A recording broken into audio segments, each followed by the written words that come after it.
Hey guys, um, it is a good night tonight. We're on Tuesday night now. Tuesday. Well, I'm excited to be here doing another one of these Facebook Live slash Periscope slash YouTube Lives. It's actually broadcasting to all of them at the same time, and I wanted to do this. I actually talked about this the other day. We did a list earlier this month over at FaithWire of really just the top six verses, and there's plenty of other ones, but verses that should make us think twice about whatever's coming out of our mouth, whatever we're saying.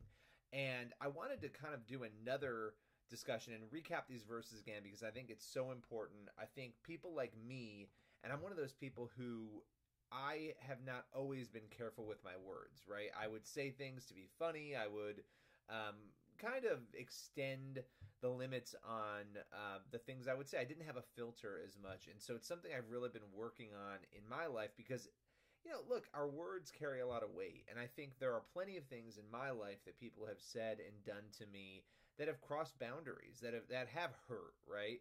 And I think a lot of us like to pretend that words don't matter, words don't affect us. But the reality is that for most people, words do matter and they do affect us. But when you dive into the Bible and you look at the issue, one of the things that I've found is that there's so much clarity, and it's really not complicated to see that what we're saying really matters. So I wanted to dive in, and I have the link in the description.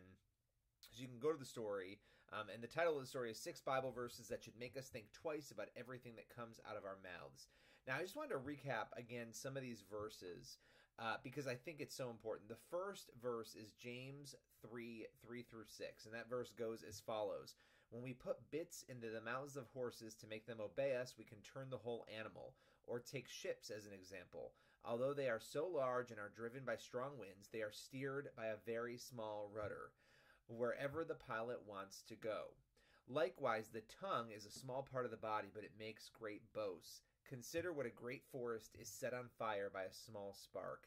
And that just made me think about all the small sparks that I have created or that I have seen or that people, even in my life today, that things happen and people say things. And, we got to be responsible for our words. But the Bible very clearly there says, consider what a great forest is set on fire by a small spark.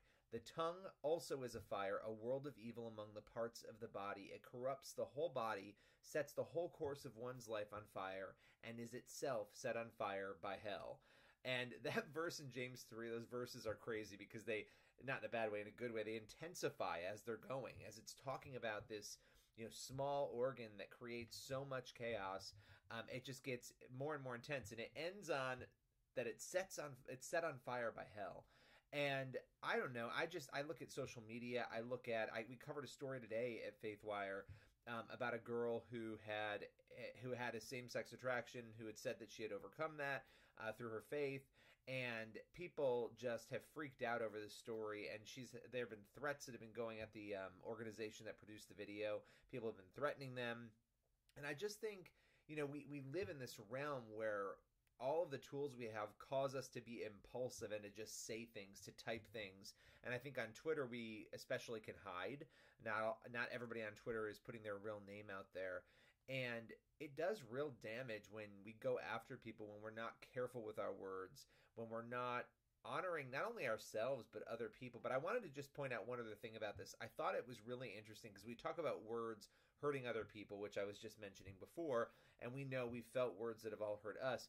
But this notion, and this is the last verse there, I'm going to quote it again. It corrupts the whole body, sets the whole course of one's life on fire.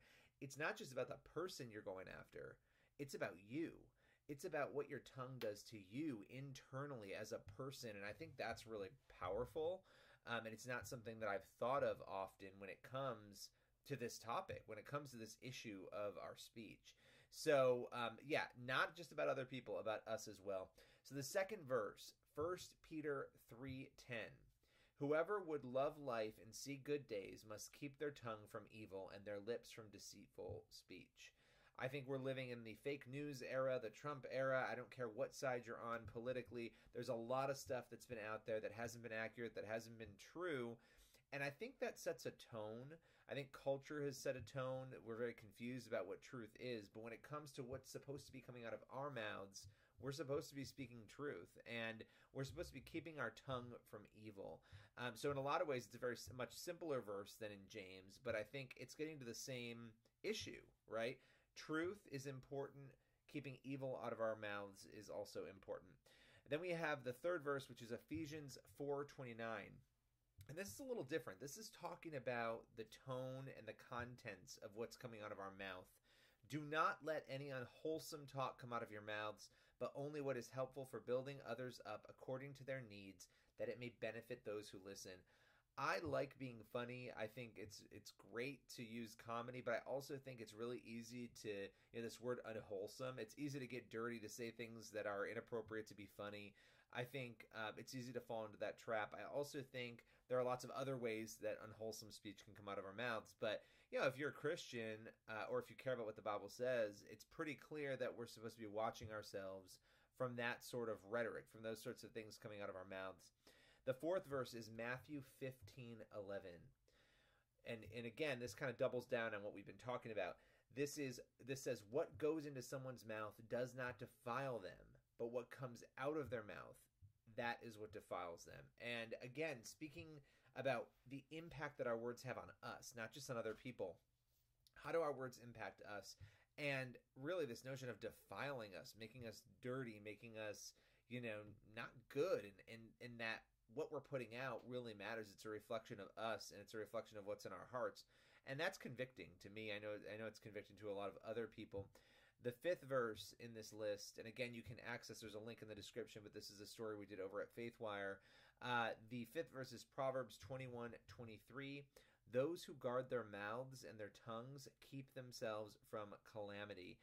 A lot of us need to be better about watching our tongues. We need to be better about, we see somebody post something on Facebook we don't like, and we immediately hit send. We type it out, we hit send. We don't think. There are ramifications to our speech. This is why you can't yell fire in a crowded movie theater. There are limits legally to our speech, but also there need to be limits morally that we impose on ourselves. Wishing that somebody dies because you disagree with them politically, threatening somebody, saying something horrific. I'll never forget, somebody once tweeted at me, and I don't even remember, I wasn't even saying anything that crazy, but they said, I hope you die in a fiery crash while your wife is giving birth. And I'll never forget it. I remember it word for word because I thought it was the most insane thing. I couldn't imagine. And it was somebody with a verified account, and it was somebody who was publicly writing that they hoped that this would happen. And I know a lot of people get these kinds of messages, and it's insanity. It's insanity. We're not only damaging other people, we're damaging ourselves. So guarding our mouths, I think it's something for all of us to think about. And then the sixth verse, Matthew 12:33-35. Make a tree good and its fruit will be good, or make a tree bad and its fruit will be bad, for a tree is recognized by its fruit. Again, this goes to that whole heart issue. What's coming out of you is a reflection of what's in you. You brood of vipers, how can you who are evil say anything good? For the mouth speaks what the heart is full of. I'm going to say that again. For the mouth speaks what the heart is full of. A good man brings good things out of the good stored up in him, and an evil man brings evil things out of the evil stored up in him. So there you have it. I don't know. I just think no matter what's going on, no matter how angry we are about an issue, no matter how fired up people are politically, no matter how annoyed a friend makes you, no matter how upset a loved one makes you, we've got to think twice. Words are very hard to take back once they're out of your mouth. And that's why we go back to that James verse, things being set on fire. When you not only misspeak, but when you intentionally, without thinking, speak in a way that's damaging, it changes relationships, it destroys relationships, it amends dynamics, it changes everything. And so I just think in my life it's something I'm trying to be better at, and that's why I wanted to do another recap of these verses. I think it's important. Every time I see a headline or we have some sort of social political chaos about something that Trump has said or the media has done or whatever, I have to pause and think about this. And Twitter and Facebook are great tools. They're also very dark places sometimes, depending on whose feed you're looking at, or the response you're getting from people. And I think we can lighten those places up by watching the way that we're interacting. Every single person plays a role. If we each are better, collectively we can all be better. And I think that's the goal. to get us to a place where there's more civility. There's no kumbaya, we're all going to agree. That's not reality. That's not going to happen. And we have different ideas, and that's okay. But we don't have to endorse each other's ideas to respect one another. You got to respect one another. It's gotten out of control where we've gotten. It's gotten out of control how deep and disparaging and disgusting some people's comments are to one another. So I think these verses are a great starting place. There are plenty of other verses that the Bible speaks on this issue. And so for there, I'm just going to leave it there. But I'd encourage you guys, no matter where you're tuning in, if it's YouTube or if it's Facebook Live or if it's Periscope, go to my Facebook page, facebook.com/Billy Hallowell. Click on the Groups tab on the left-hand side if you're already there. You can request to join the Invigorate group. It's a daily prayer group. You can post prayer requests. You can post Bible verses. It's just an open forum. I would encourage you guys, anybody, to go and do that if you're looking for prayer and you're looking for support from other people out there. Well, I appreciate you guys taking the time. That is all for tonight. I will be back tomorrow with much, much more.